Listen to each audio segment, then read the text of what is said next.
મિત્રો સ્વાગત છે તમારો અમારી યુટ્યુબ ચેનલ ઓનલી ઇશ્યુની અંદર। ગુજરાતવાસીઓ ફરી એક વખત માવઠાનો માર સહન કરવા માટે તૈયાર થઈ જાઓ, કારણ કે ગુજરાતની અંદર હવામાન વિભાગે ખાસ કરીને 18, 19 અને 20 તારીખે ફરી એક વખત વરસાદને લઈને મોટી આગાહી કરી દીધી છે।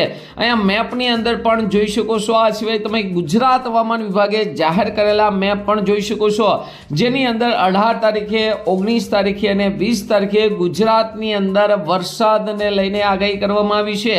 આ વરસાદને કારણે ગુજરાતના મોટા ભાગની અંદર વરસાદ પડી શકે છે, સાથે મિત્રો વીજળીના કડાકા ભડાકા સાથે ગાજવીજ સાથે મિત્રો વરસાદને લઈને આગાહી કરવામાં આવી છે। સાથે સાથે મિત્રો એ પણ આપણે મિત્રો જાણવાનું છે કે આ 3 દિવસ જ નહીં પરંતુ આખો મહિનો ખાસ કરીને ગુજરાતના વાતાવરણની અંદર સતત પલટો છે એ ચાલુ રહેશે, જેને લઈને ક્યારેક મિત્રો વાદળછાયા વાતાવરણ તો ક્યારેક વરસાદની આગાહી પણ મિત્રો આ મહિનાના અંત સુધી કરવામાં આવી છે। તો આજના વિડીયોની અંદર આપણે વાત કરવાના છીએ ખાસ કરીને ગુજરાતની અંદર મિત્રો 18, 19 અને 20 તારીખે કયા જિલ્લામાં કેટલા ઇંચ સુધીનો વરસાદ પડી શકે છે તેને લઈને વાત કરશું। ખેડૂતોએ કઈ કાળજી રાખવી જોઈએ, કયા જિલ્લામાં વરસાદ પડશે, સાથે સાથે આપણે એ પણ જોઈશું કે આ મહિનામાં પછી કયા દિવસે આગાહી, કારણ કે વેસ્ટર્ન ડિસ્ટર્બન્સ સતત મિત્રો આવી રહ્યા છે। ઉપરાપરે વેસ્ટર્ન ડિસ્ટર્બન્સ આવવાને કારણે 18, 19 અને 20 તારીખે તો આગાહી છે, ત્યાર પછીના દિવસોમાં પણ વરસાદ પડશે।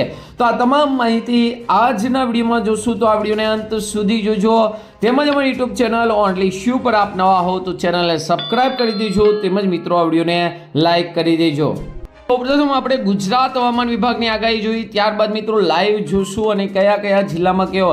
તો અહીંયા તમે જોઈ શકો ગુજરાત હવામાન વિભાગની હંમેશા આગાહી સાચી હોય છે અને એ પ્રમાણે જોઈ શકો છો મિત્રો। ખાસ કરીને 18/3/2024નો આ મેપ છે, જેની અંદર કચ્છ, દ્વારકા, જામનગર, મોરબી, પાટણ, બનાસકાંઠા અને સાબરકાંઠાની અંદર છૂટાછવાયા સ્થળોએ ગાજવીજ સાથે હળવોથી મધ્યમ વરસાદની આગાહી 18 તારીખના છે। અને મિત્રો 19 તારીખનું ચિત્ર તમે અહીંયા તારીખ સાથે જોઈ શકો છો, કંઈક અલગ જ છે। કચ્છની અંદર જોરદાર વરસાદ, આ સિવાય સુરેન્દ્રનગર, મોરબી, રાજકોટ, બોટાદ, અમરેલી, ભાવનગર, ગીર સોમનાથ, જુનાગઢ, જામનગર, દેવભૂમિ, દ્વારકા અને પોરબંદરની અંદર ઘાટો લીલો કલર છે।